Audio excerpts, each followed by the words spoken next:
Hello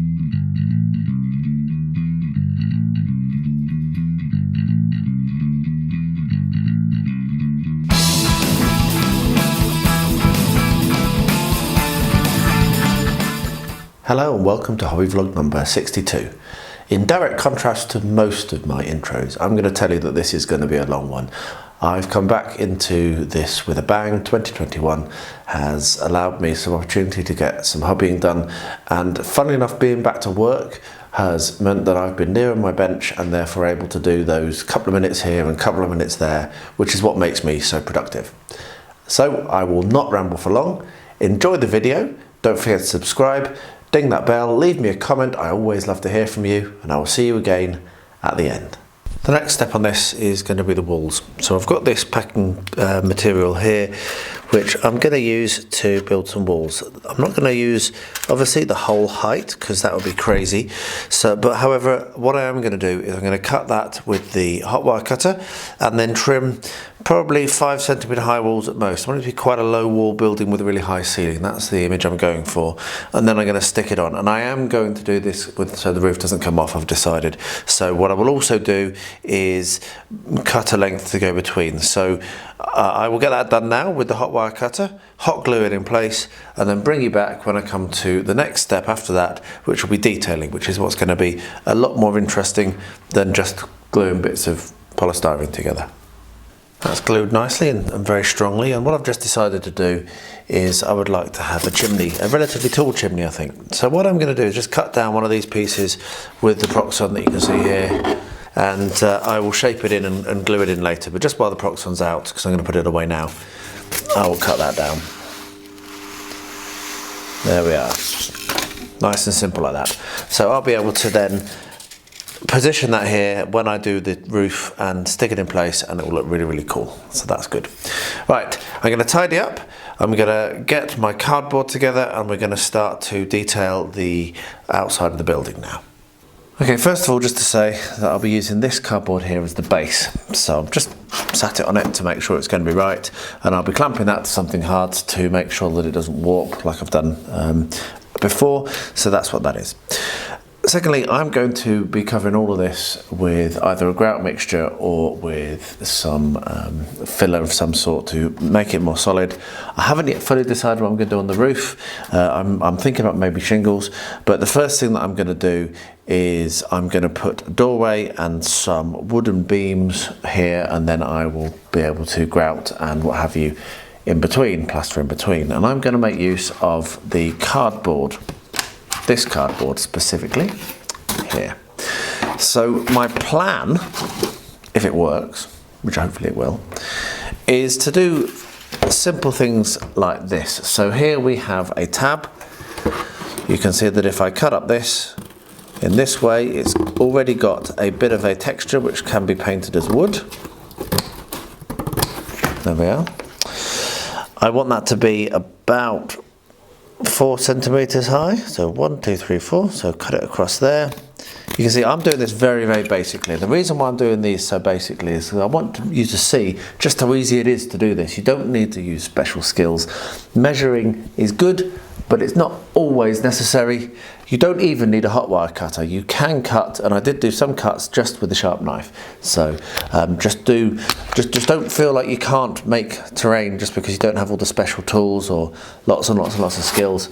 It's just a case of giving it a go, frankly. So we've got ourselves a doorway anyway, there we are. So we'll put a little bit of PVA on the back of that. I'll use a little scrap of card to spread the PVA out so I don't get it on my fingers. And that's that. Our door is in place. So we will then be able to paint that when we get to it. We can paint that to look really nice and look like a wooden door, just with a bit of brown paint. And it really is as simple as that to start dressing up your building. So what I will be doing now is cutting out bits of wood, bits of cardboard, and I'm just going to put an upright here, probably all the way down, probably the width of that, I'm not sure, maybe not, I don't know. One down the middle at least, and another one there. So there'll be 3 uprights, and they'll be the same on the other side. I'll put a couple of windows here, I also need to put some cardboard to fill in under the eaves, which I will also do. And then yeah, we're nearly done then. We're going to be very close to actually doing the texturing and putting the filler on, which I'll probably just use some plaster of Paris or some mix up my own polyfiller from Dry Mix, which is just something you can get from any hardware store, spackle as they call it in the United States, I believe. So yeah, so I'm going to have a little bit of play around with this. I won't run the camera the whole time, so it'll be very, very, very repetitive, but literally all I'm doing is cutting out bits of cardboard, sticking it where I want it to, and move on.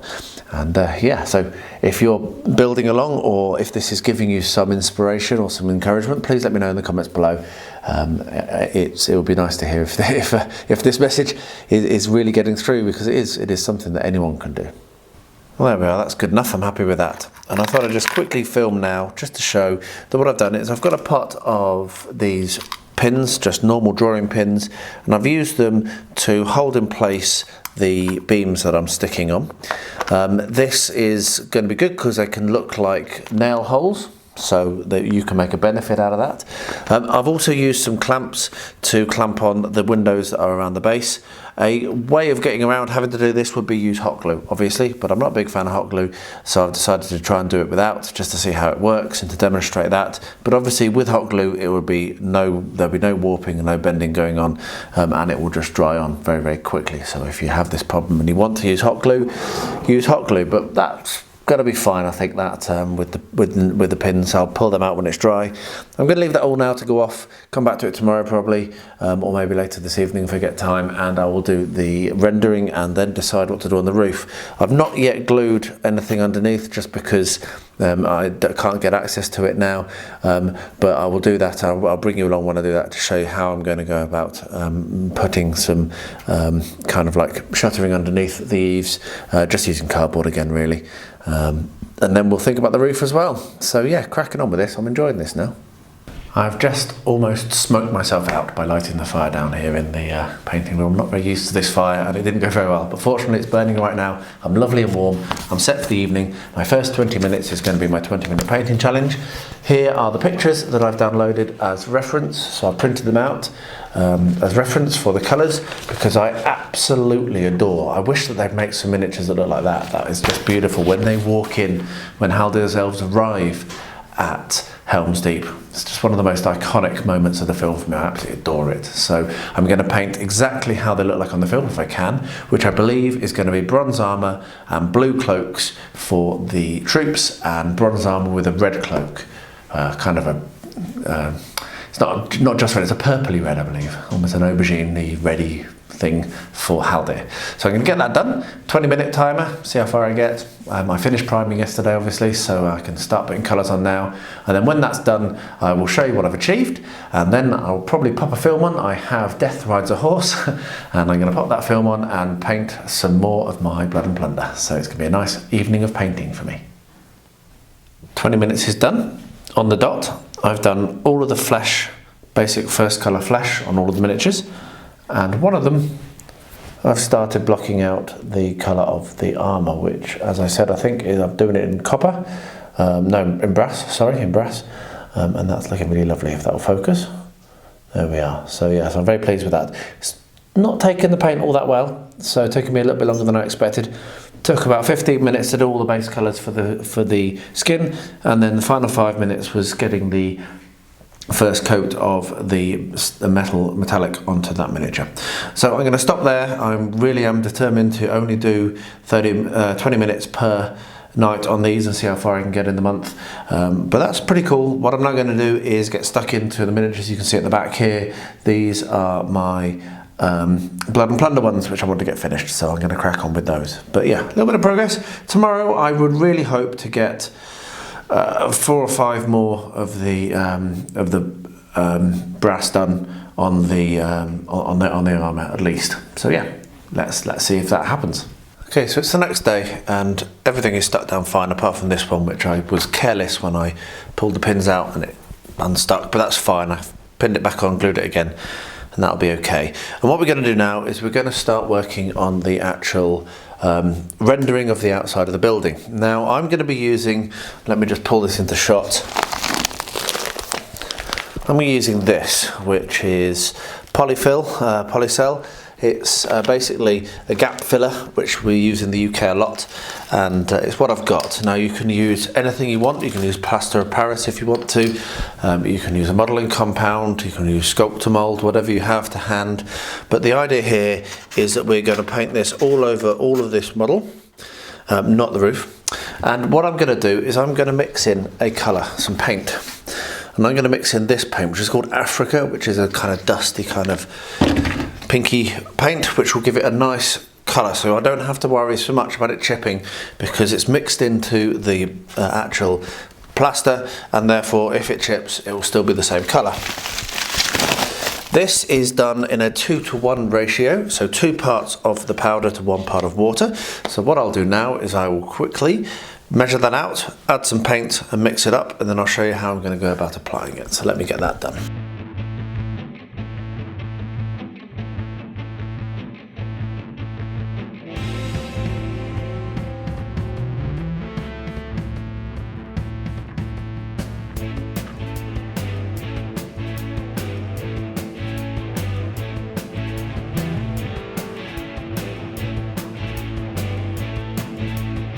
There we are, so I've made up probably a bit too much actually as it happened.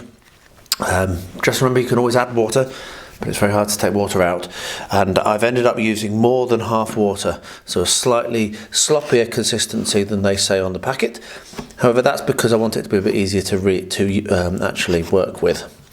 And what we're going to do is we're going to use this tongue depressor, or it's just a wooden spatula basically, to spread it on and apply it all over all of the exposed polystyrene that we have. And this will give it a texture and also give it a little bit more strength and ability to survive knocks. So I'll do that and I'll show you what it looks like when it's finished. The idea being that where that cardboard is now is where windows are, and I'll be able to detail them up next. Now I still haven't done the detailing for underneath the eaves, and the reason for that is I want this to be in underneath those eaves to be giving some support and structural integrity, so I will add the eaves after this step. I'll show you that. That was a decision I made. So yeah, so we'll just do that. It's a very simple process. Just take your time, don't feel rushed. If you need to move the model around, you can. If you need a smaller application device, you can. If you want to use your hands, you can. I might end up doing that. I'm specifically not doing it now because I need to be able to operate the camera, and I have just broken the corner off, which was a bit clumsy. However, I will build that into my design. I was thinking about having a damaged roof. Now I know where my damaged roof is, but I've not got to the roof yet. But yeah, that just shows just how delicate this polystyrene I'm working with is. It's far more delicate than I'm used to. Anyway, I'll carry on. I'll run the camera for a bit and pop some music on so you can see, and then yeah, I'll finish it off and show what it looks like when it's done. But you can already see the effect that I'm going for and how nice that looks.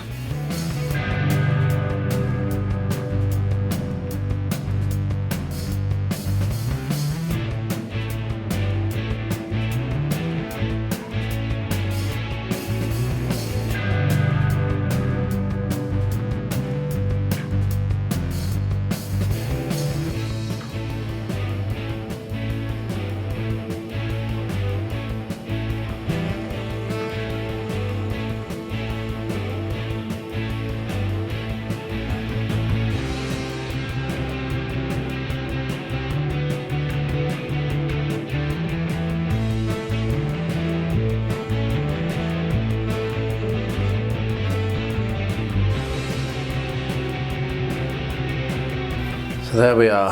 I have quite a lot left over, and while I've been doing that, I've been having to think about what might be possible for me for the roof. So we're going to have a bit of an experiment live on camera. And for this, you'll need the rest of this paste and also a toothpick. So first of all, what we'll do is we'll slap our paste on the roof. If you're more sensible than I am and you don't overmix, it might make sense for you to do this in 2 batches. So do one side and then the other, because it'll make it a bit easier for you to manoeuvre the building. Right now I'm going to struggle to pick this up and avoid damaging what I've applied, which was a bit silly. But you can just literally pull it down in a classic fashion, as if you were actually doing real rendering, real plastering.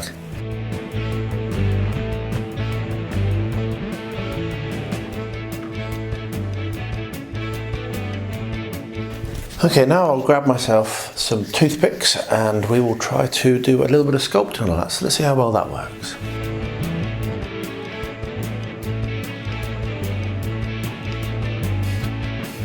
The other thing to say is this is actually quite a good way of, oops, I've touched it. Careful, Andrew. Put your finger on the wood. There we are. It's actually quite a good way to do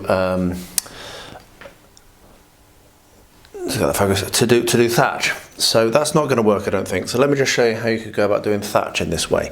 To do thatch, you literally just scrape down, and that will probably work a lot better. So let's do that. Let's just do thatch.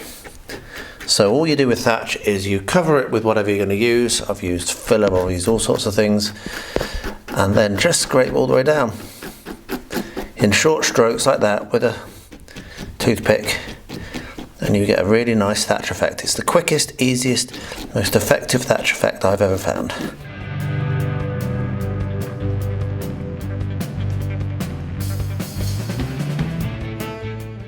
That was out of focus for quite a lot of that. I was too busy scraping and not looking at the camera, but that shows you just how well that comes out. So I'll let that dry now, and then I'll mix up a small amount, do the other side in exactly the same technique, and then I'll bring you back when that's done to show you how I go about painting it. But I'm actually very pleased now that I've done that for the roof. That looks absolutely wonderful. I've just completed my 20 minutes listening to music. I thought I'd show off my headphones. They're so comfortable. It's a filthy evening here, absolutely hammering it down outside, but I had a really successful time. I did 1, 2, 3, 4, 5, 6 miniatures, all with the bronze. So all the bronze is done on 6 miniatures. I don't think that's focusing at all, actually. Anyway, and that's really good because I thought I might only get 4 or 5. So the paint went on very nicely. I felt really productive. I felt like I could have carried on, but as again, I'm going to pause. This means that I've got 6 miniatures left, including Haldir to finish on the bronze. So I should get that done tomorrow. Oh, you can just see the lightning outside there. Wow. Wait for that crash to hit. Yeah, so I should get the bronze done. There it is. Don't know if you can hear that. Wow. Yeah, I should get finished all the bronze tomorrow, which means that I can move on to the other cloth and other metal on Wednesday. So yeah, cracking on, really enjoying this. I hope everyone else out there is enjoying it. I'm seeing a lot of people getting involved. Absolutely brilliant. So really, really cool to see Instagram and have all the posts that people are sharing with our hashtag. So thank you ever so much to everyone who is getting involved. So I'm about to start a series of builds, building terrain for Blood and Plunder. I have a bunch of kits that are just on the workbench down to there. So what I thought I'd do is quickly show them off. They'll all be separate build videos, build with me's when that happens, but I'm going to start them all roughly at the same time right now, just get them cracking and see how quickly I can complete them. So let's point the camera down and show you what I'm going to be working on. Here we are then. So we have the Renedra Tower plastic kit. Quite looking forward to doing that one. We have 3 Sarissa Precision kits from the South of the Border series. We have the Adobe Jail, we have the Adobe House with Stairs, and we have the Mexican Church number 2. I don't know why I went for number 2 instead of number 1, probably because it looks cool, but yes. And then at the back, this is the Charlie Foxtrot windmill, actually 2 of them. So that is the kits that I'm about to start on. And I'm not sure what order I'm going to do them in. I'm not sure how many I'm going to do concurrently, but I want to get all 5 of those kits completed because I think they're going to be really cool for Blood and Plunder, and I'm cracking on with painting miniatures, so I'm going to start to need to have some terrain very, very soon. So yeah, here goes. So let's have a look and see what's inside this Renedra Tower box. As you can see, I've opened it, had a little peek, but I've not actually looked at it in detail because let me tell you, there is a whole pile of plastic in this kit.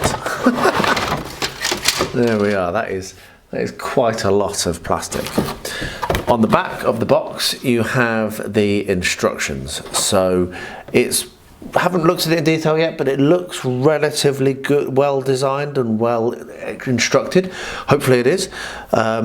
So yeah, what I'm going to do is I will have a little bit of a look through this now with the sprues, work out what pieces go where, and then I'll bring you back when I start to do some gluing. I think what I'm going to do is I'm going to do it in these. So I'll do it in these kind of sub-assemblies that they seem to be suggesting. They should be able to paint them as they are. I don't want to paint them on the sprue, I don't think. But I'm going to have a bit of a play around anyway. And I'll bring you back when I have a better idea of what's going on and when I'm about to start cutting things out and gluing them together. For a little while there I thought I had the wrong sprues, but I think I've worked it out now. So I'm glad that I stopped filming so I didn't look too confused and stupid on camera.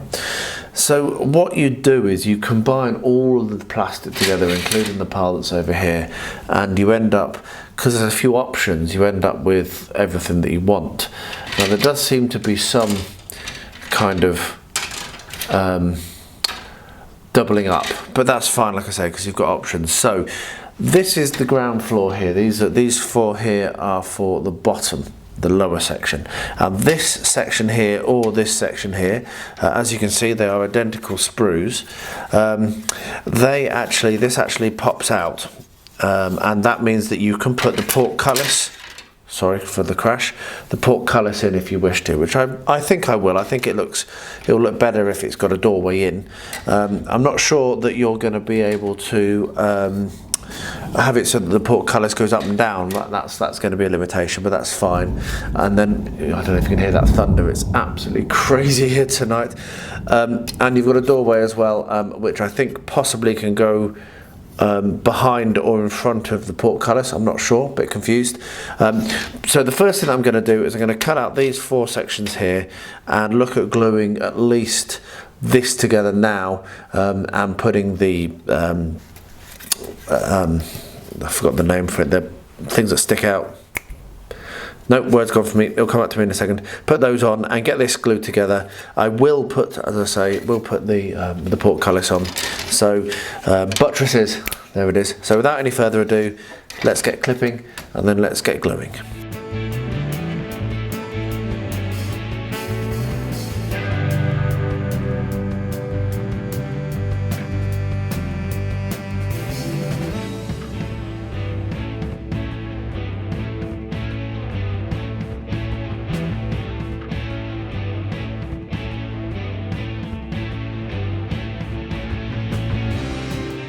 Well, there we are. That was a bit involved, but fortunately I do have the correct tools. This is a really good little hobby saw that I've got, which made a big difference in separating the wall sections. I'm not sure I would have wanted to do that without it, but as you can see, now that I've sanded it down using my little metal sander, which I need to get a new one because that's a bit buggered now, that works very nicely with the walls.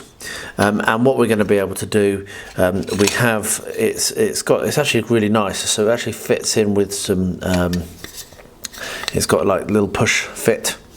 So we're not going to be sat here struggling to assemble this and keep it 90 degrees because, well, it does it for you, as you can see. Obviously that's not going to go there. that's going to be wrong. So we're going to be able to assemble it quite nicely, make sure everything's going to work well like this. And then once we're happy with that, then we can come in with our Sigmar extra thin and we can actually glue the thing together. So yeah, we can make sure that we've not screwed up before we put glue on, which is really, really, really awesome. And that goes together perfectly, as you can see. So Sigmar extra thin, I love this. This is really good for plastic kits. What I am going to do before I do that is dust off all of this plastic dust that I've got that's getting in the way, and sweep up generally before I do any gluing. So I'll just quickly do that, then I'll come back for the gluing. But that is going to work well. That's going to really look nice. That's better. Let's get gluing. So I used Sigmar extra thin incorrectly. I just want to make that very, very clear right now. it should be used as almost like where you're using capillary action. I had that very clearly explained to me, and I'm sure it's correct. However, I've never got it to work correctly or cleanly like that, so I always put a little bit in first before I come along and do it how you're supposed to. So hopefully you can see that you're just like dropping it into the gaps, and that should now seal it. So we will glue all of this together in this way using the Tamiya extra thin, and then let that to set. And then once that's set, it'll be ready for painting. These kits, these Renedra kits, are really superb. I did the house or the barn or something, and just loved it. It went together so quickly and painted up so nicely. Of course, if you don't have Tamiya extra thin, don't worry, because you can make use of super glue with plastic kits as well, and it does work fine. But for plastic kits, plastic cement is best.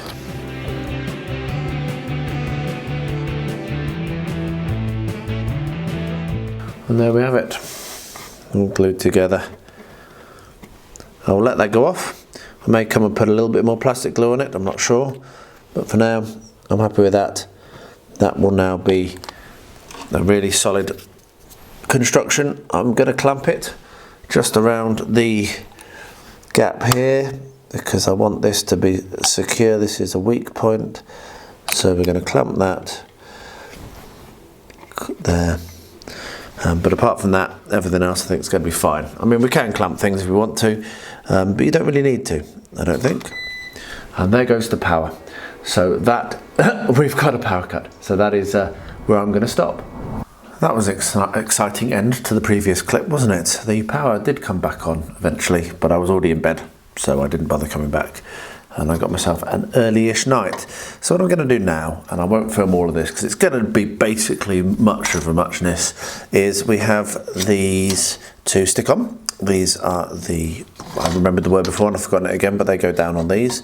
Buttresses, that's the word. So we've got buttresses to stick on. We also have some positioning or location tabs to stick on. And these are put on each of the sides, I believe, to enable the next level to sit on and not to slip around. But I'm going to be a bit cautious of gluing those on. What I'm going to do first is I'm going to make the next level. So I'll do most of this off camera because, as I say, it's all the same. It's just going to be clipping and gluing, doing basically the same thing as this. The next level, okay, these here appear to be spares, I think. The next level involves these sprues, so you can see you've got the windows and you've got the archway there. So yeah, so that's the next level that I'll do, and then I will also do the crenellations level, which is here. So once I've done all the basics of this, then I'll bring you back and then we'll glue on the details. As you can see, we've got some gargoyles and other bits and pieces. We've got some torches and what have you. So yeah, so I'll bring you back for when I get to the details, but for now it's going to be buttresses, the next level, and then once I've got the next level done, then I will carefully position the location tabs, and I'll bring you along for the next step when there's something a bit different to show you. But yeah, as you can see, this is a very easy kit and it's going together very, very well. I've been slowly working through this while I've been waiting for builds to occur today, which has been nice to get back to that. And what I thought I'd do is just quickly show something, a little gotcha. So the crenellations level is actually, you stick two together like this. And what I've found is that when you push them together, quite often there is quite a bad gape, as you can see there. And so you will probably want to have some clamps for when you're gluing this. Just, well, as many as you can really. I will probably put one on each crenellation and a few along the bottom because I have stacks of them. But you will probably need clamps or elastic band or something to hold that together to make sure that you get a nice tight join, that you don't have to do too much filling. Now there will be some filling to be done on this, So if you do have some gaps, it's not the end of the world because you're going to have to fill anyway, but the neater you can do it, the better. So that's just a little gotcha. So I'm going to continue on this, glue all these together. There's 4 of them.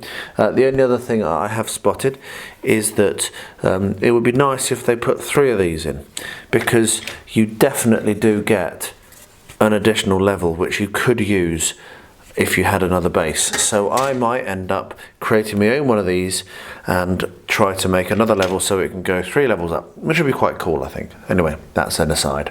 Onwards.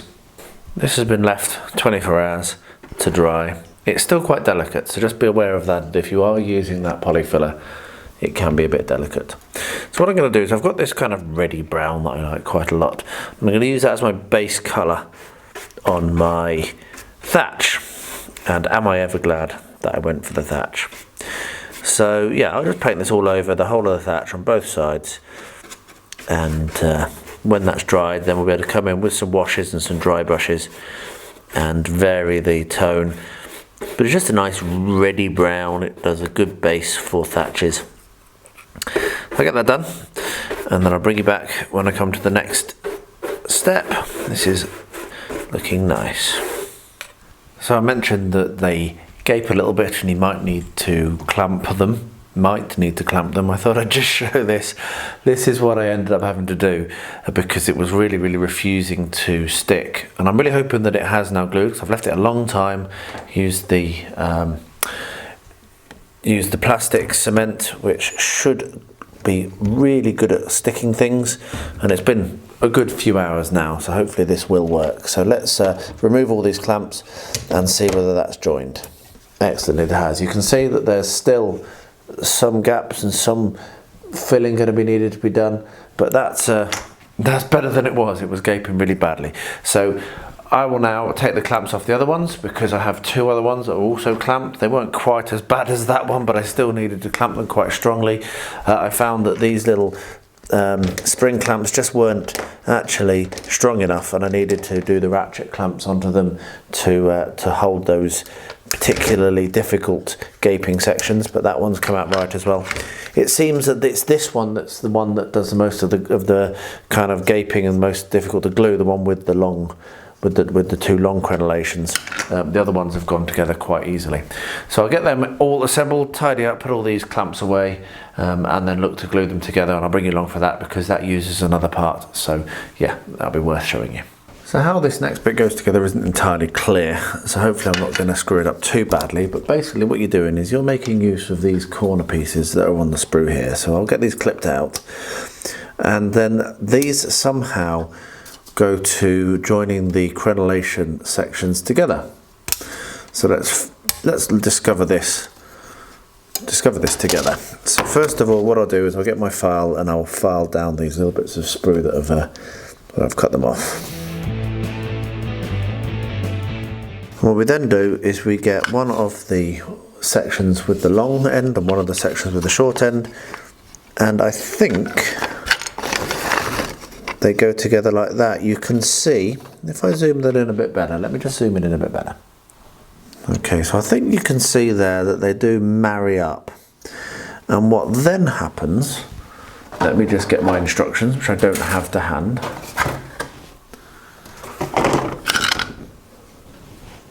Yeah, what then happens is these sit on the outside, like that. It's not the most secure of things I've ever seen, but I think that it should work okay. I might look to get a 90-degree clamp or 2 in and have a look, but that's how it works basically. So we're going to do a 90 degrees there and sit one of them on the top, which is pretty cool. So I need to decide if I'm going to grab myself a 90-degree clamp, which I think I am. So I'll quickly pause, see whether it's going to work, and I'll come back and let you know. Yeah, look at that. It's going to work perfectly. Now I have 2 buckets of these clamps that are absolutely brilliant. I love them. I really do. They work really well for these sorts of things, and I'm very pleased that it is going to work. So I've not yet glued this. I'll just quickly show you how I go about using these, and then when it's done, I can glue it really quickly, and we can move on from there. So what we have is we have our 90-degree angle. you have a little trigger on the bottom. You can pull it back. It does have a limitation that it doesn't close all the way, which I think is a bit silly. I think it should actually go all the way. It'd be better if it did. But fortunately, these appear to be just about going to fit, particularly this one, which is a bit wider. And that then means that you will be able to hold it in place enough for it to get a better chance of gluing. Now, what this also means is that we may or may not glue this in place straight away. I might come in and glue that separately when I can clamp over the top there with one of my spring clamps. But that's really cool. I'm very, very pleased that looks like that's going to work. So we'll get some glue in there, leave those to go off. I've actually done that wrong way around, but I'll fix that in a second.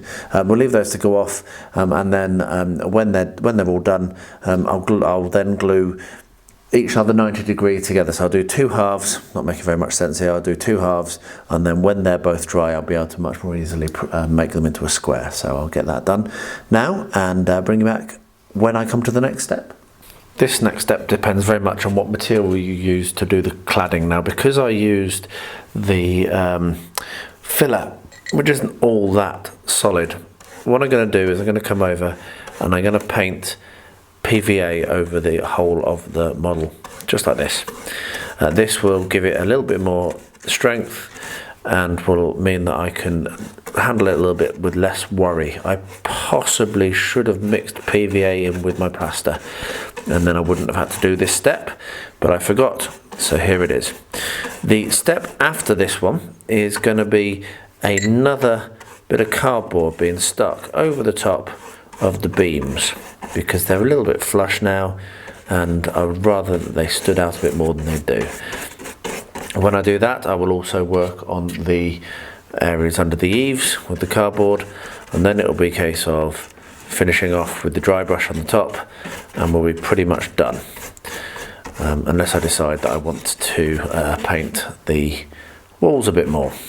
Maybe I might come in and paint them with the same colour that I mixed in, just to give it a bit of a better finish. This might dry a bit shiny. So yeah, a bit of a step that maybe wouldn't have been necessary if I hadn't forgotten to mix PVA in with my plaster, but it is what it is. It won't take very long. I'll leave it to dry for 24 hours again, so I'll come back to this tomorrow evening. And yeah, a bit frustrated that I have to do this, but I'd rather it survived than rush. I will stop filming now because it's just going to be that for a few minutes, and I will bring you back when I come to the next step. The end of the challenge for 20 minutes for today. That is the 5th day of January the 5th, and I've finished doing the first coat of the bronze onto each of the miniatures, including Haldir here, who really fought back. That wasn't very easy to paint. He's got lots of little details, lots and lots of nooks and crannies to get into, and I found that quite difficult to do.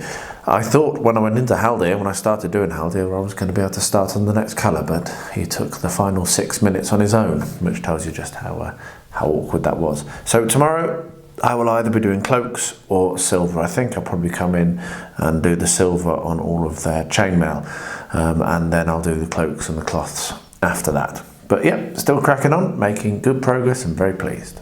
So I've been at this with a marker. You can see here the printouts I've taken of photographs of the books, which I'm using for my planning, and I'll be scratch building those buildings for an apple tree farm. And I'm really happy with how this is looking now. I looked at this for quite a long time when I first laid out the track and thought, well, it just looks rubbish. There's not enough space. It's not going to be as interesting a tale as I wanted it to be. But as I've put down these marks, I've become quite happy, and I thought I'd just quickly show you what I'm going to do. This will be in 2 sections. We'll look at this area, and then I'll move the camera to point at the other one, because you can't really see it all from here. So let me talk you through this. Move these bits of paper.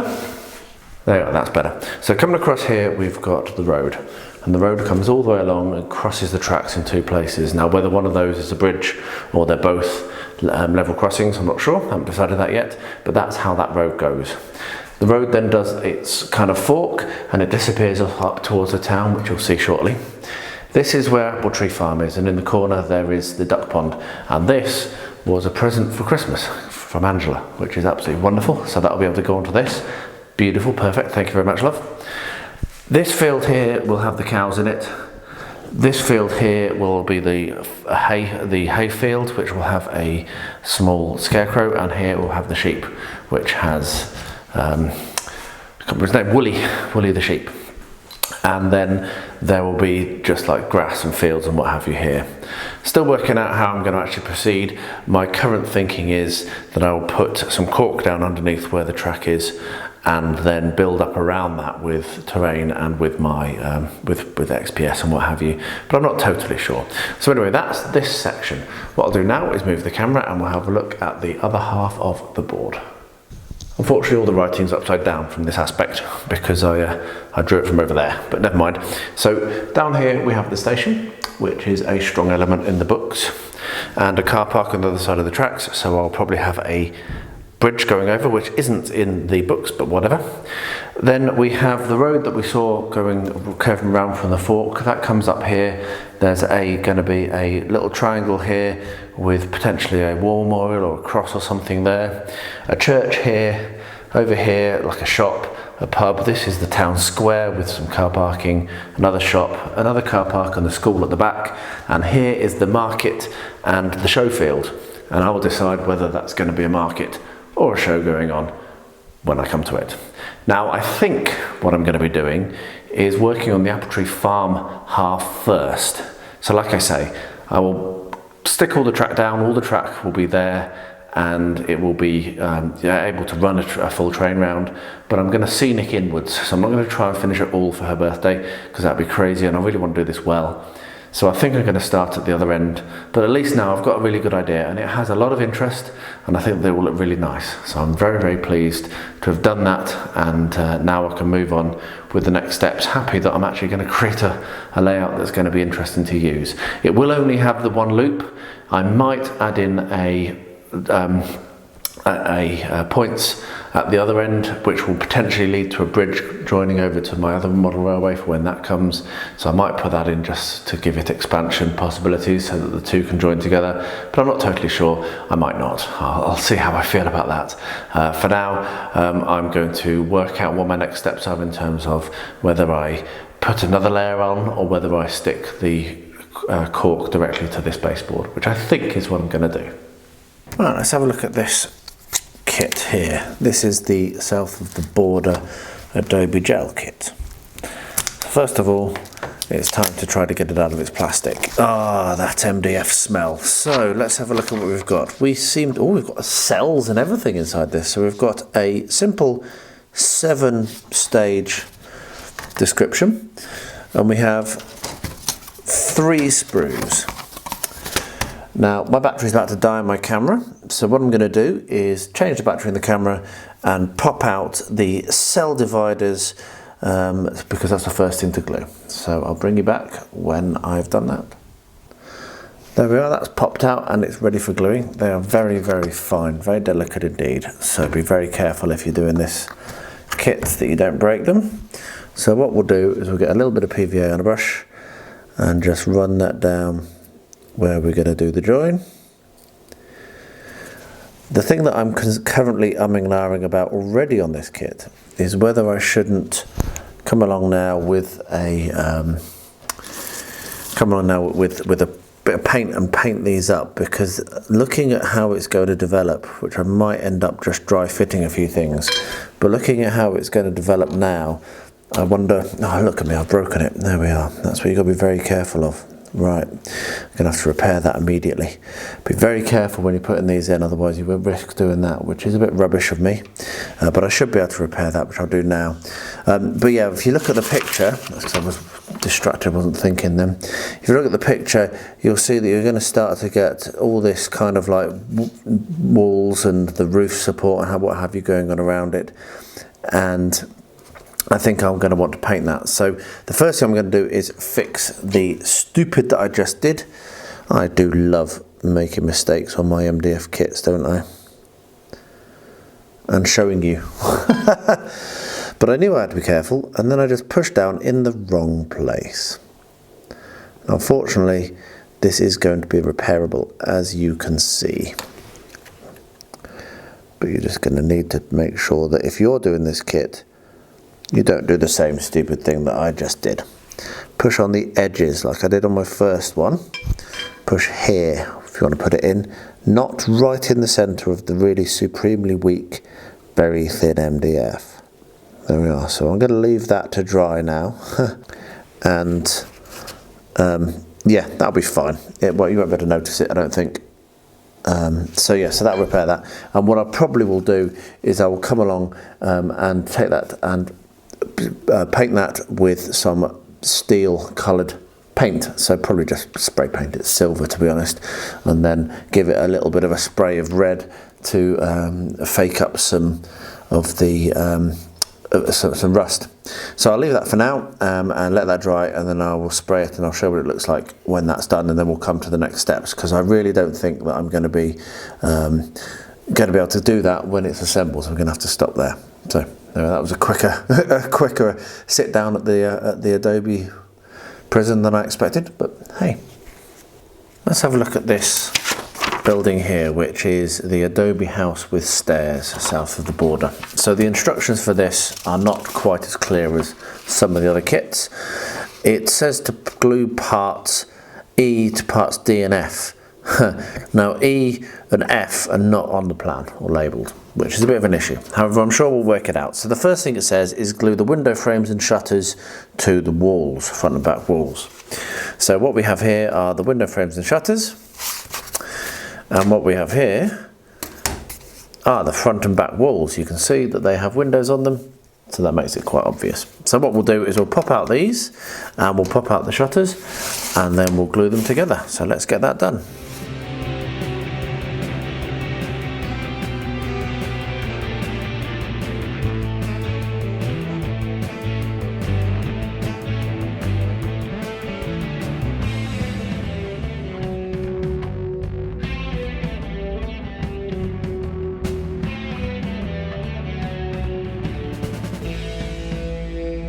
So that's done, so I'll let them dry, which won't take very long, and we'll crack on as much as we can for this. So what it actually says is assemble the internal walls and mount to the base. Now the internal walls are going to be these two here, and you can see on the diagram there, hopefully this is how, that's how they go together. So that little kind of like tab goes into this little slot here. So what I'll do is I will pop these out, and I will also pop out, excuse me, I will cross the base, which actually is almost popping out on its own, and then the internal wall gets glued down onto this base. And it might be that I decide to pause on this build at this point and work out my finishing strategy, because it looks like there's some boards here, and I often like to use coffee stirrers to make it a little bit more of a nicer floor. I'll see how I feel, but the first thing I'm going to do is glue these things in place, and then I will evaluate when I see it, because you sometimes need to see something to make your mind up. So I'll get that done.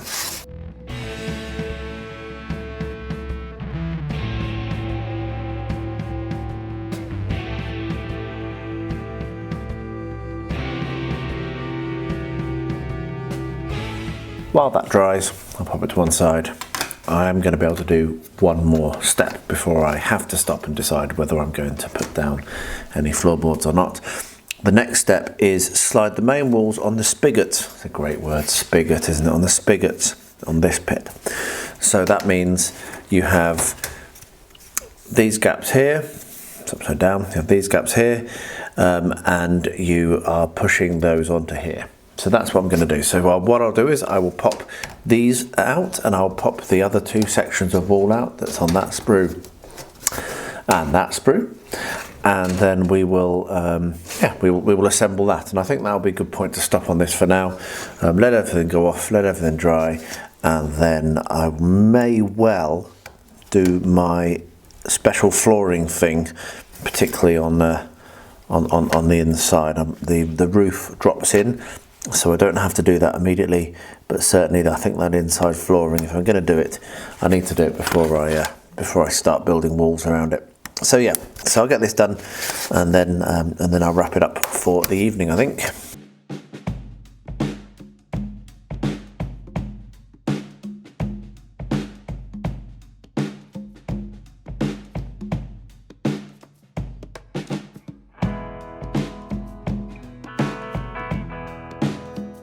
So what was happening there was I had this upside down. That's why I was struggling a bit. Now that I've got that the right way up, hopefully I've not damaged things too much. That goes like that. And the issue we had was that I couldn't marry them up. But now that I've done that, I can marry them up, as you can see. This is why I am learning to dry fit. So there we are, that's how that works. And then the others should go on far easier. That really confused me for a minute there. But all I did was I had that central, the thing with the spigots on it, the roof supports panel, I had that upside down. So that should be my new motto. I do stupid things so that you don't have to.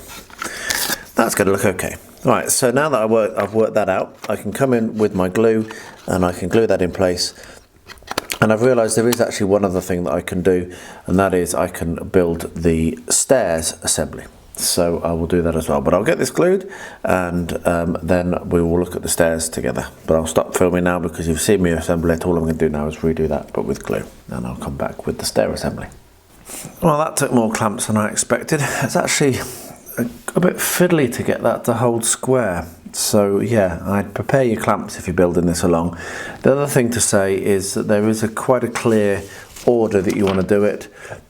You basically want to start with that front one, the half one, the side one, the half one, and go round in that way. So do the side one with the half with a little step out, and then the one with the two windows, and then that one and that one. That's the easiest way to do it. So I'll leave that to go off, and then let's prepare ourselves to try and do these stairs. Though part of me is thinking I might just leave it for now.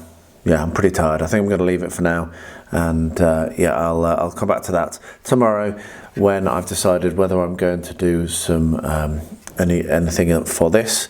I might do. I haven't decided, as I say, and also when that has gone off. So yeah, good bit of progress on that today. Left this to dry overnight, and my damage is still visible, but at least it's not falling apart anymore.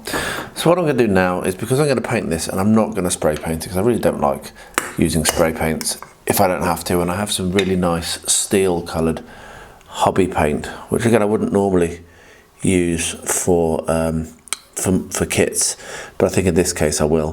What I'm going to do is I'm just going to paint this clear MDF sealant over this bit of kit, because it will help the paint to go on better, and yeah, it's like priming.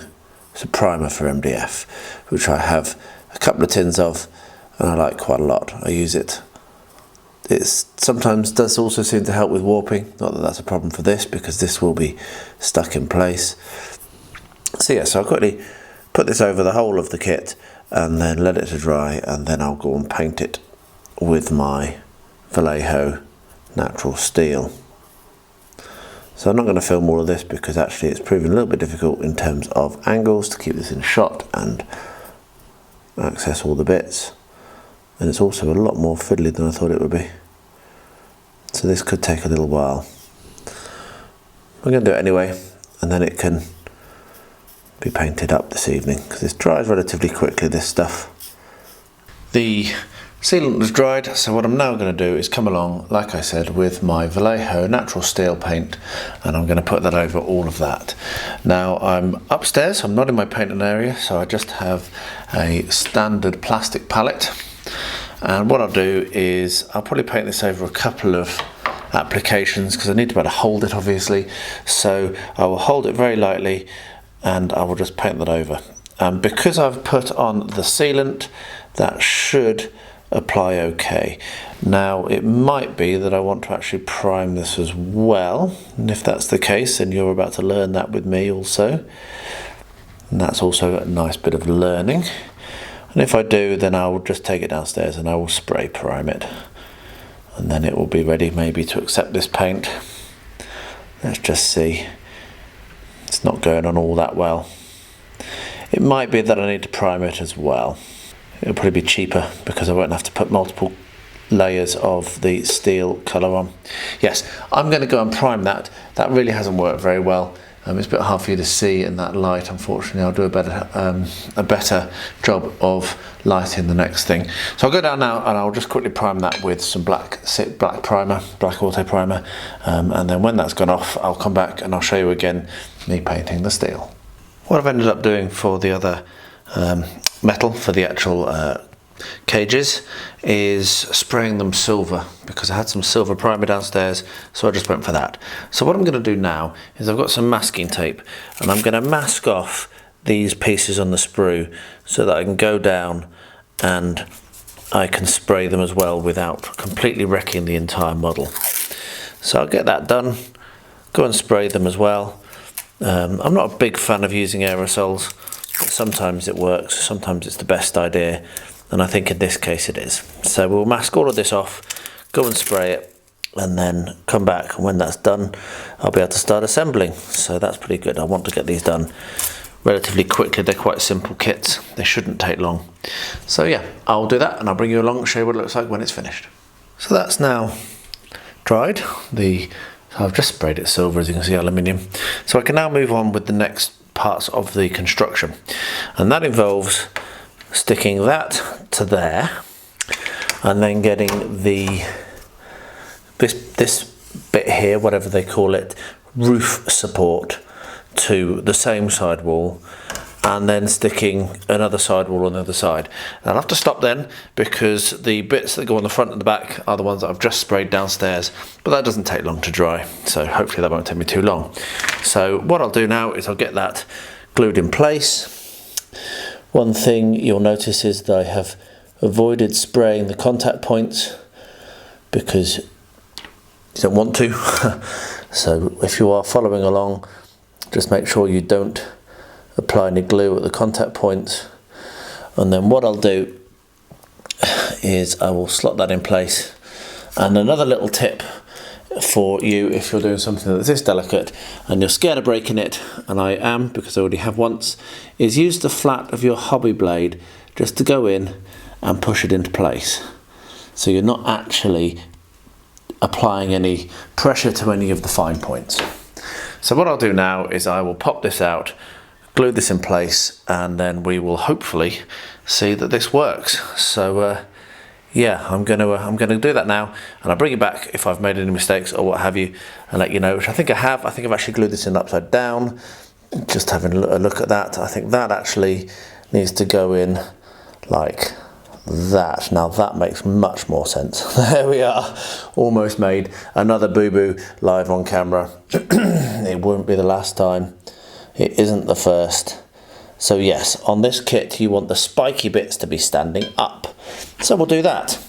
We will slot that in place, push it down very carefully using the flat of the hobby knife to push it into place, and that now looks a lot better. Yeah, so now I'll cut this out, stick it in place, glue this on the side, and I'll bring you back when I come to do the front and the back to show what it looks like now they've been masked and painted. So here we are. You can see that the masking has worked well. If we peel this back, if I can get one of them to move, try on the other side. Yeah, so you can see that the masking has worked well. We've got ourselves some nice metallic bars on the windows and on the door, but we've not damaged the rest of the sprue. So I will now peel all that off and then glue it in place. And then when that's all done, I'll bring you back and show you the next steps to do. But that probably won't be until a bit later for me, as I am now about to have some rosy time. Yay! I've decided against doing the floor inside, mainly because you're never going to see it.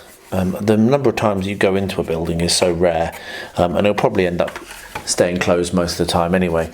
So what I'm going to do is going to crack on with this build and try and get it finished as quickly as I can, which was the purpose of starting these. So that will involve putting a little bit of PVA underneath the bottom of this and gluing it to the base. So I'll get that done. You just slide it over. It's very, very simple to do. I'll get that done, glued in place, and bring you back for the next step very, very shortly. So that's done. I did actually have to get my razor saw out. There was an extra tab just in here which wouldn't go through. There was no hole in the base, equivalent to where this one is, but on this side, just not right. So I got the old razor saw out and cut that out, and that was fine. So what I'm now going to do is have a look at these stairs. So we're going to pop these sections out and look to glue the stairs together, which I think could be quite fiddly. It looks fiddly from the diagram, but we'll find out. So just quickly separate them out like that, and then cut each of the treads out here as well. So let's get that done.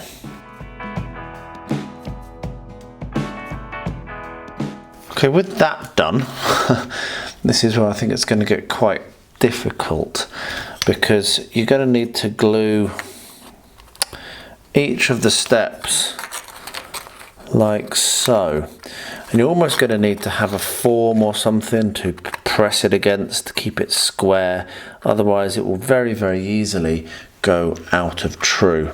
So I'm not sure how I'm going to do that, so I'm going to stop the camera now and have a bit of a think, and then I'll bring you back when I've worked it out and show you what I'm going to do. Part of me is wondering if we shouldn't be having this into the having these glued to the side already, and then maybe we can do it a bit better, but it does specifically say glue the stair treads. No, it says glue the stair tread supports to parts D and F, so it does actually say to glue them in here. So that would make it a lot easier. So I might do that, and then when that's dry I'll come back and I can then set the treads on. I think that makes a lot of sense, and I believe that this, though it's not labelled, this must be what they mean as part F. It's not labelled on the diagram. So I'll do that, I'll glue that in place onto the side of the building, and I'll glue this in place onto this side, and then, yeah, fingers crossed, then we'll be able to assemble the stairs. So, see you in a minute. So another little helpful correction, or actually a bit of instruction, because these instructions are very lacking, is that you really want to probably have put this end piece on before you glue down to the base, or at the very least now, while you still have a little bit of flexibility, because positioning the stair supports without knowing, well, without having the square base around it, I can tell you from experience just now, is not very easy. So you can slot that in now, get that in place, get that glued, and now what we're going to be able to do is slide that in and definitely get it in the right place, as you can see there, and that will now work well. So I will continue on with this, making the mistake so that you don't have to. But it's getting close to completed. These have been very quick builds. I'm very pleased that this one and the other one that I'm doing in conjunction, the other Sarissa builds, are coming on so quickly. So yeah, I'm going to carry on. I'll bring you back in a second when I come to actually put the treads on. There we are. So you can see the two support sides are on, and now what we're going to do is, from the bottom, obviously, we're going to be applying some glue and then putting these stair treads in. And I'm doing this before the sides have glued, because the stair treads will actually help to support and keep things in place, I hope. So let's see how well I can do this while I'm on camera at this odd angle. Not so bad. There we are. So let's slide these in. And there we are, we have a stairway. So I will let that to dry now. The roof slots in and the build is complete. So I'll let that to dry now, and then we'll come to painting and detailing. Day 6, and I've managed to get the silver, so the chainmail silver, painted on all 13 miniatures.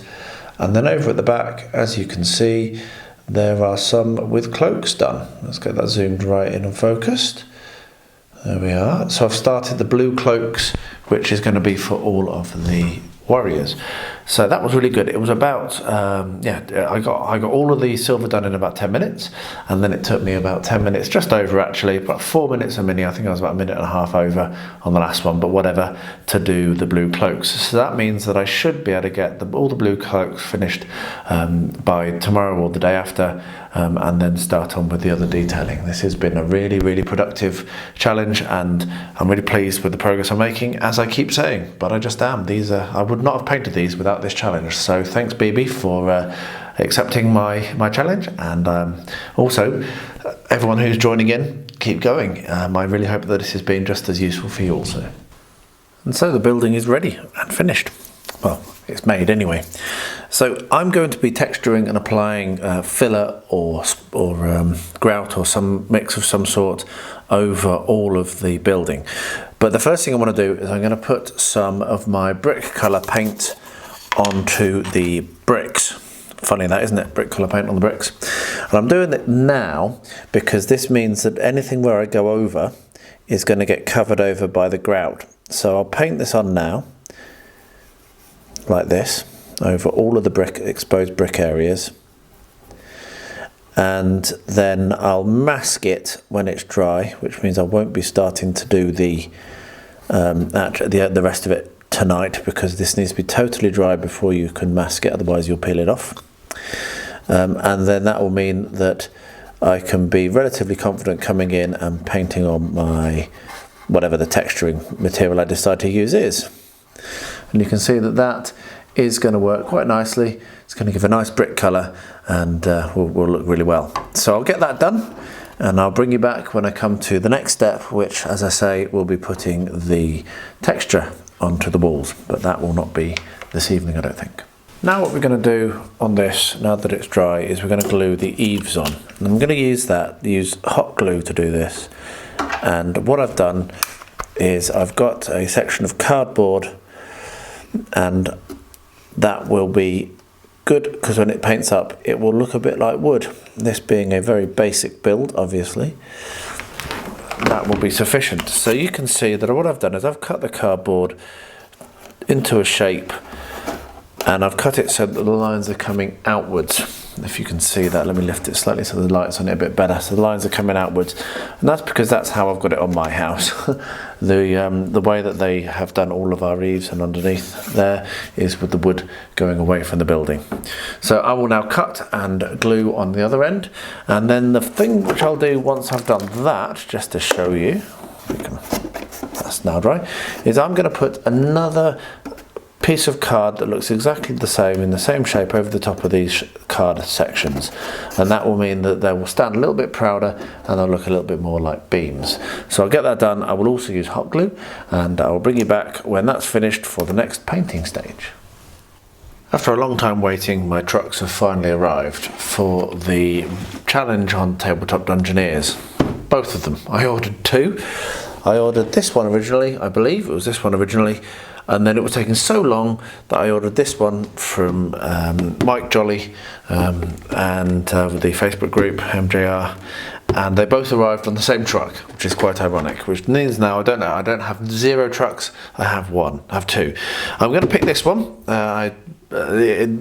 It's probably a better layout, yeah, I'm just going to use this one. So I'll pop the DAF to one side and we'll use the Volvo. Now, one thing just to say is that this will not appear in vlogs really, because it's going to be a surprise for when it's finished for the Tabletop Dungeoneers, but I did just want to highlight it's probably going to take quite a lot of my hobby time as well, and I'm super busy with hobby at the moment, but I thought I'd go through what I've got, show what I've got, and then next time this appears on the vlog it will be finished, and obviously there will be a build with me video as well, which will combine all of the footage together. So those are the trucks. Let me move the camera, point it down, and you can see all the rest of the items that have arrived, and I'll just go through those quickly. This is dried now, it's the next day. The next step I'm going to do is I'm applying a grout mix to the walls. If you want to see how I do this, there's a video linked in the description of every single one of my videos now that shows how I go about making this mix. It is basically tile grout with some dust, very finely sifted dirt from the backyard, PVA and water. And you just mix it and it gives a really nice texture. Now the way I'm applying it for this is I'm stippling it on. So I'm not brushing it on, I'm dab, dab, dab, dab, dab, dab, dab, dab. And that's going to give me additional interesting textures. And what I'm going to do when I get to try and do between the boards, I don't know. I'll come to that, I think. We'll work it out. But for now, what I'm going to do is basically apply this all over all of the outside of the building, avoiding the bricks, as I've said. I've realised I don't actually probably need to mask them, I don't think. As long as I'm careful, it's okay. And then when that's done, I will work out how I'm going to do the gaps between the beams coming out. and I'll show you. Probably just use a small brush, but that's going to look really nice. I think you can agree that that looks like a really nice effect. So I'll get that done on the whole of the building and bring you back for the next step very shortly. I think you can agree that that looks really nice. I'm really pleased with how that's come out. And now I was filming these as separate clips to do in a separate film, but they've been so easy and so quick, I'm probably just going to combine them into one build with me. So I'm going to do exactly the same technique for the Adobe house with stairs. So I'll paint the outside of that, and then we'll wrap this up, and these builds will be completed in less than 3 days, including a power cut. Pretty pleased with that, and they'll look really nice for various games, but particularly Blood and Plunder. And also that clears my bench a bit to do some other projects that are very urgent that I need to start on, and I've just decided to finish these before I start those. So I'm going to do the same Adobe effect, zoom back out, the same Adobe effect I've done on this building, on this, and then they'll be done. Yeah, I called it too early. There is a little bit more to do on this before they're done. I need to paint the wooden bits, which is these roof panels. There's this little ladder, and also I'm going to put some colour inside each of the buildings. I'm just going to be using my raw umber from Winsor & Newton for that.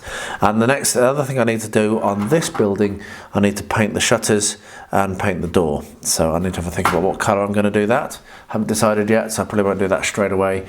But then that will be done. So I will get that completed, and then I'll take some pictures and show you what they look like. I'm really pleased with how they've come out. They do just look lovely. Really good little bits of kit, these Sarissa models.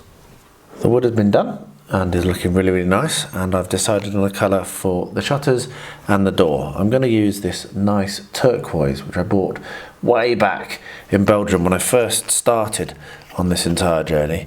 So I've had this for a very long time. So I'm just going to make use of that. Just going to brush that on, and it's going to be a nice strong colour, but not too kind of like garish, I don't think. So I am going to stop filming while I'm painting this, because I'm going to want to pick it up. We're going to need to have multiple hands, two hands to do it. But yeah, you can see that's going to be a really nice colour. If I just bring that to the light a bit, a really nice colour for the woodwork. So I'll do that, and then it really will be wrapped up. 20 minutes this evening was sufficient time to do the blue cloaks on these miniatures. So now all of them have their first coat of blue on their cloaks. So tomorrow you can probably see that there are some places where the paint is just actually pulling away, which is a bit annoying, but I should get that resolved tomorrow, as well as Helde's cloak. So yeah, a really productive evening again. So I've just finished putting some more cardboard on these elements so they stand a bit more proud, which I think looks really nice. So what I'm now going to do is come along with my brown paint, which is raw umber from Winsor & Newton, and I'm going to paint all of the wooden elements. So that's not these windows, obviously, but it's the beams here, it's the door, and also the sections underneath the eaves.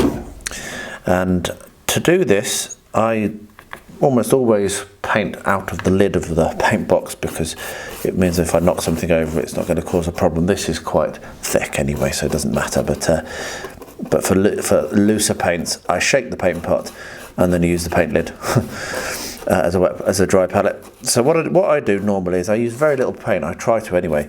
I'll put paint on, and then I'll come along and I'll take it off, because then you get a little bit of a better kind of effect of wood grain than a solid lump of brown, because it shouldn't be a solid lump of brown, really.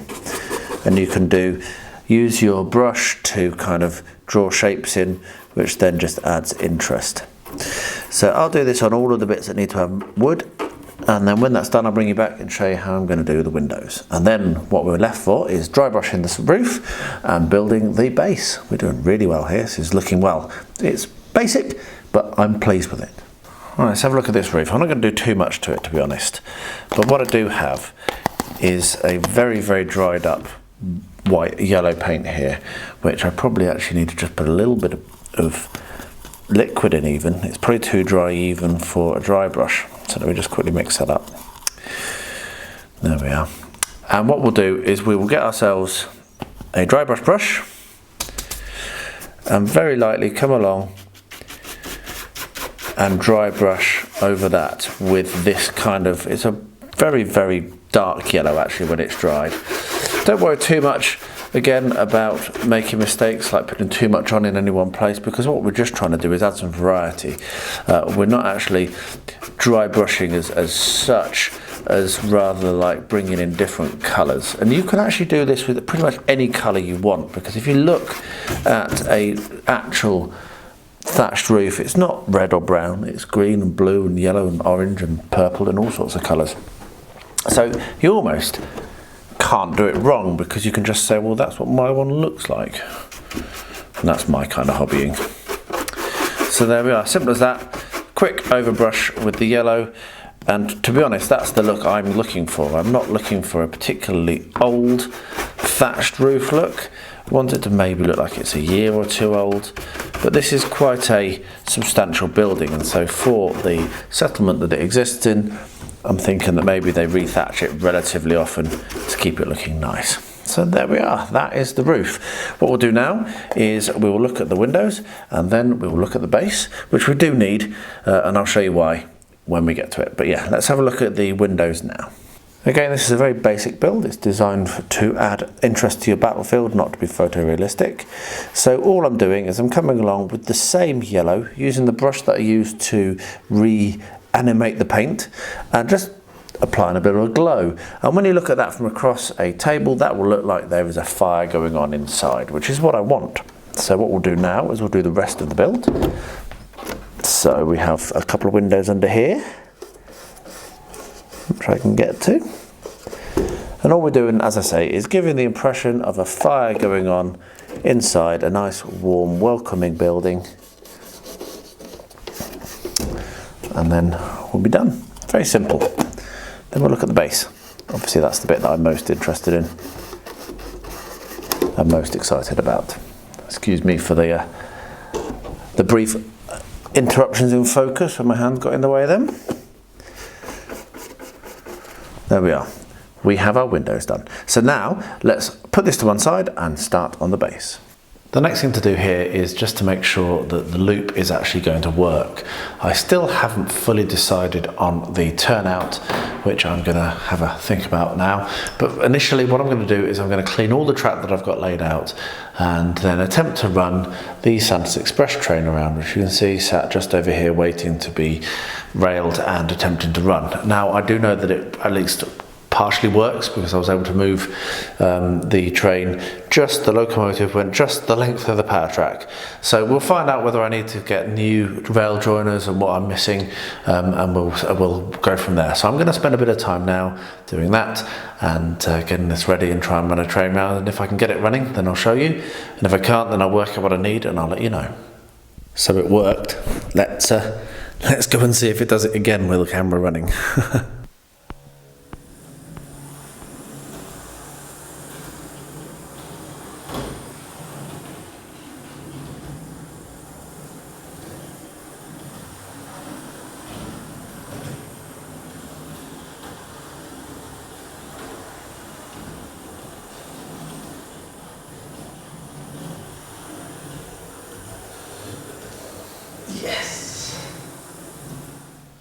So there we are, that took about 10 minutes of elbow grease.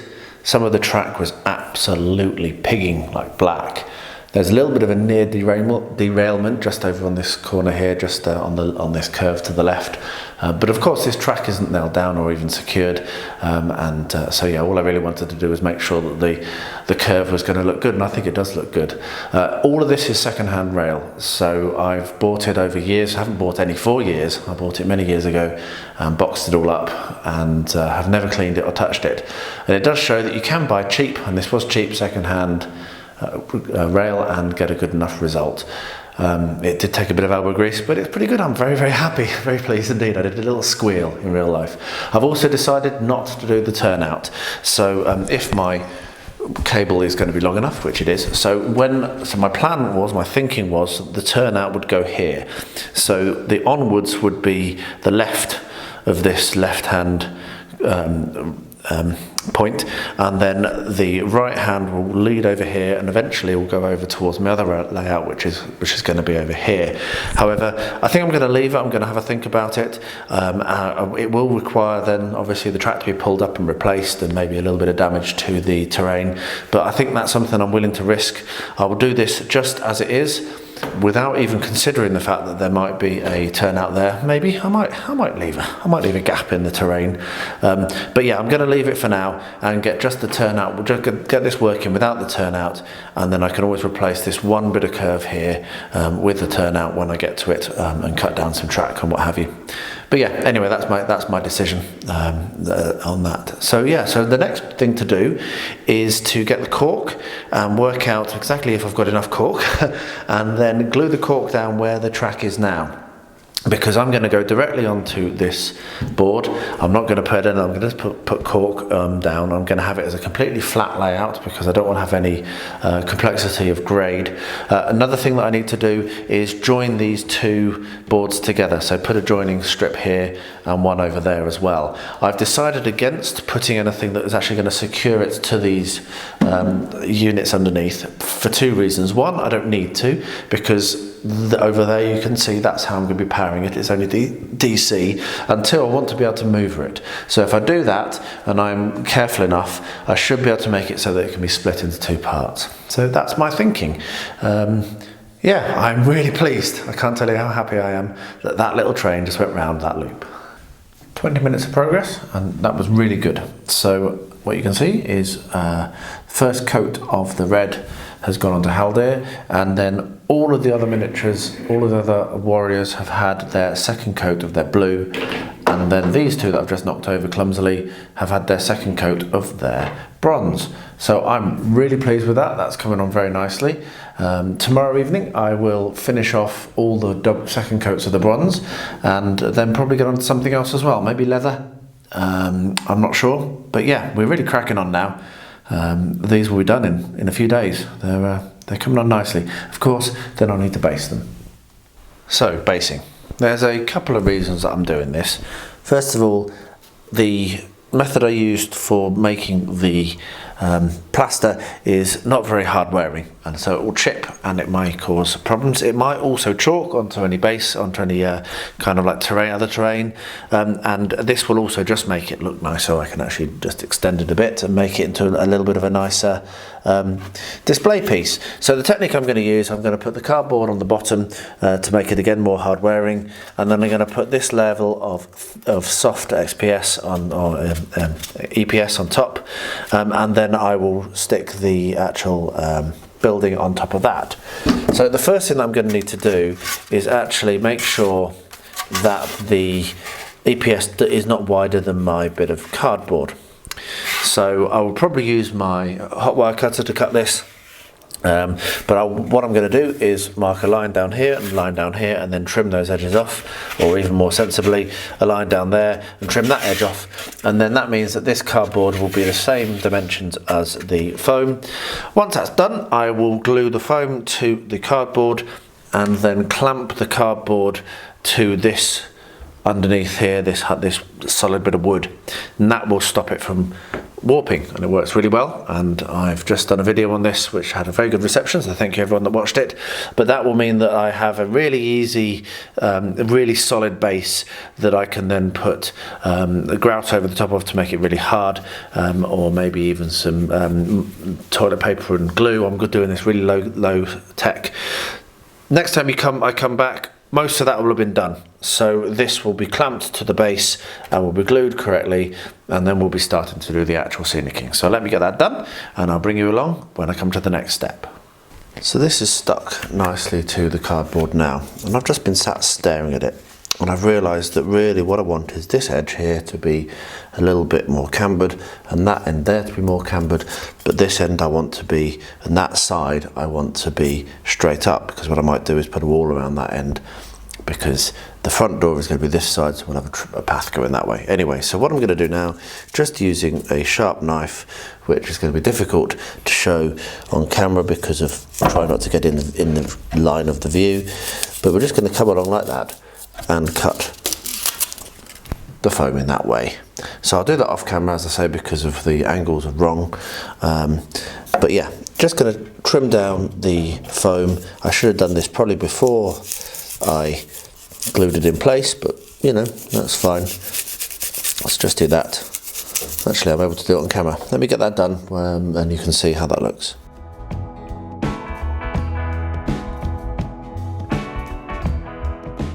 So there we are. Now we've got a little bit of a camber coming up, a slope, and you can see that this fits very nicely, will sit very nicely on like that, and I'll be able to do a little bit of a wall along this section, a little bit of wall along the back section, and then slope up to the front here and slope up to the front there. Now the next thing that I'm going to be doing is gluing this down, but before I do that I'm going to clamp in place the cardboard to make sure that it doesn't warp. And that's another reason for doing what I've just done, because I'll use a lot of clamps, but this will work. I can come along here and just grab the end of the cardboard enough to prevent it from warping. So let's get that done.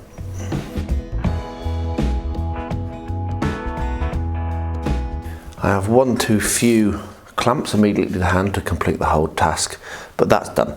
So there we are. So I'm going to tidy up, get the final clamp, and I'll bring you back for gluing the building into place.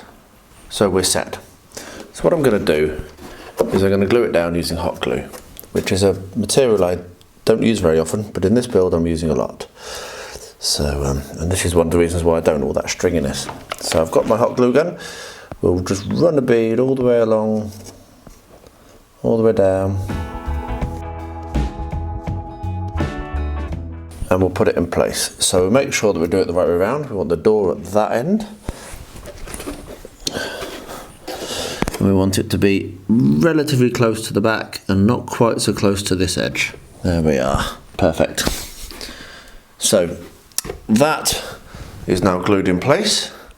I now have no more time, but we'll be back later to do the terrain details, which I'm going to do, I think, with toilet roll and PVA glue to show how to make use of all sorts of materials.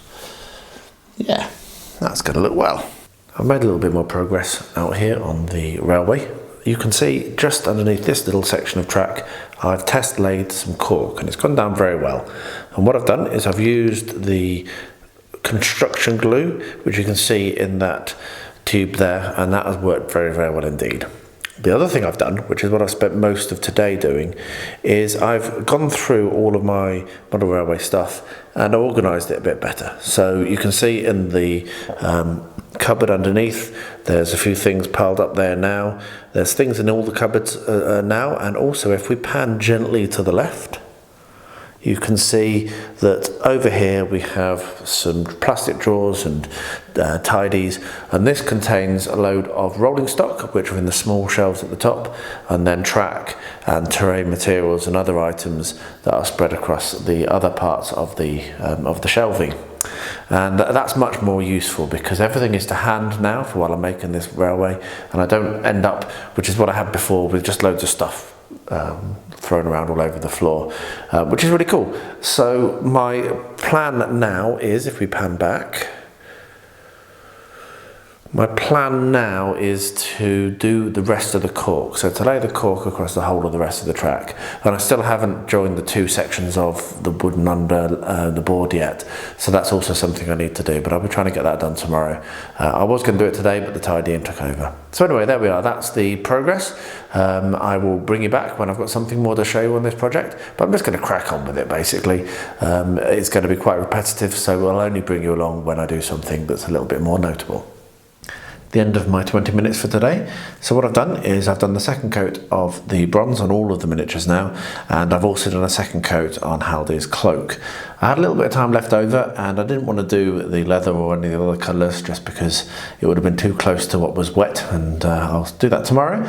So if I pan gently across, you can see that I've actually made a start on the next project, which will follow this one, which is more Native Americans for Blood and Plunder. So I've just done the skin tones on 2 of those first coats, and that took me up to my 20 minutes. So a really productive evening, and yeah, really enjoying this challenge and cracking on.